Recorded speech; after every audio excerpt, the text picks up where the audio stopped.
color is important to me, and I think color can have meaning, or color rather can be invested with meaning. I think we as humans invest color with meaning.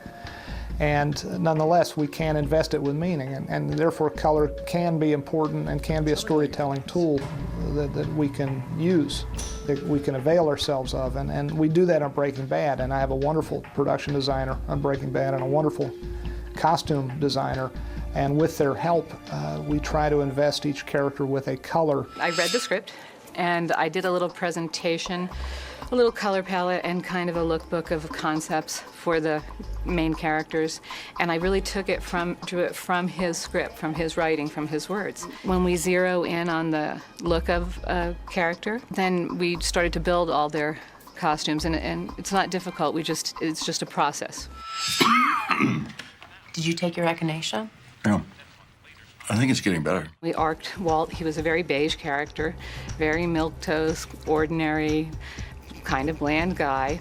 And at the end, we used the green shirt to really accentuate, like, he was more alive at the end of the script, even though he had terminal cancer, than he ever was in the beginning when we started him off in the beiges, and it became, you know, very symbolic of life. God, I could go for a glass of wine about now. Skylar had always been in blues and creams and some pale yellows. In season 3, we decided, why don't we flip their color palettes?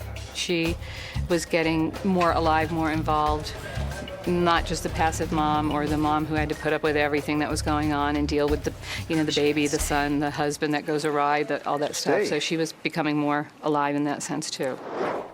Yeah, nothing but cows. Got some big cow house way out that way, like 2 miles, but I don't see nobody. Cow house? Yeah, where they live. The cows. Originally, Jesse, we call him Hip Hop Jesse when we start from the beginning, because he wears the more hip hop kind of clothing in the first, 2 seasons. And then in the 3rd season, it was after, I think, Jane, his girlfriend in the show, dies. He goes through rehab, and so we have a little bit of green spurt that shows some kind of regrowth or life. And then when he comes out, he's more serious or more grown up. And so that's when we switched into like tans and creams and whites and grays. Return of the prodigal. Welcome back to the land of the living. How you feeling? I'm good. Of course you are. The world's your oyster, am I right? Saul is fun to dress. He's a guy who's supposed to have a lot of money but no taste. So as you said, his costumes can be either bad taste, or maybe if you were in Europe, you'd be a little ahead fashion-wise, is how we think of it. It's almost, sometimes I'll put a look together and I'll think, God, that looks very European trendy. And it's not really what we would ever wear in America. Better call Saul. I get it all the time. I have an offer that I think will be of interest to you.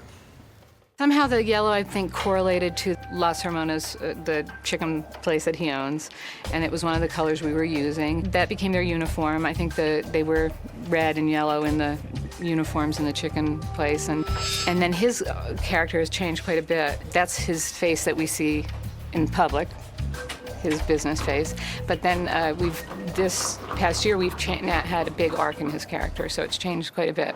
What does a man do, Walter? A man provides for his family. We have these really diverse characters. Not every one of them is ordinary and cookie cutter. It gives you an opportunity to do different things. With the help of my wonderful production designer and costume designer and cinematographer, I love having these conversations. What color palette should we put Walt in this season? Should we start here and go to here? It's fun to think in those terms. It's fun to think in visual terms.